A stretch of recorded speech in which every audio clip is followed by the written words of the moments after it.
mendidihkan air dalam panci sehingga sayuran yang ada di dalamnya menjadi matang.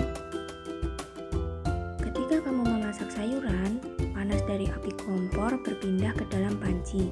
Kemudian, panas tersebut berpindah ke dalam air sehingga air menjadi panas dan sayuran yang ada di dalamnya menjadi matang. Peristiwa tersebut membuktikan bahwa panas dapat berpindah.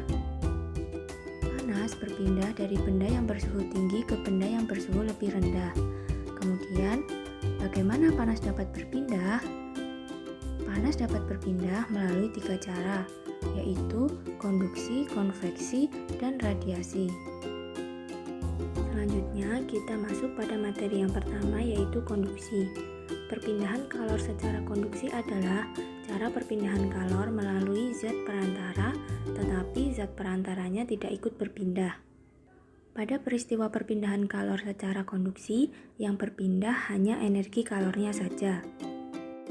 Kemudian, pada perpindahan kalor secara konduksi, kalor akan berpindah dari benda bersuhu tinggi menuju benda yang suhunya lebih rendah, dan umumnya terjadi pada zat padat.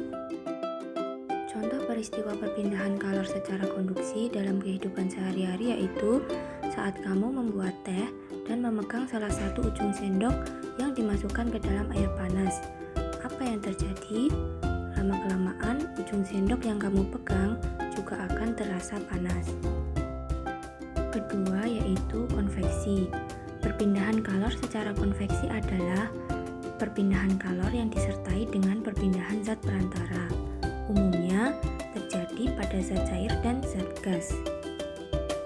Zat yang menerima kalor akan memuai dan menjadi ringan sehingga akan bergerak ke atas, dan molekul zat yang ada di atasnya akan menggantikannya.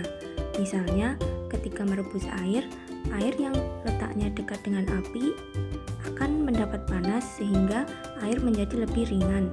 Air tersebut akan bergerak ke atas dan digantikan oleh air yang ada di atasnya. Seterusnya. Apakah di rumahmu terdapat jendela ventilasi? Pemanfaatan jendela ventilasi sebagai sirkulasi udara di dalam rumah juga memanfaatkan perpindahan panas secara konveksi. Kemudian yang ketiga adalah radiasi.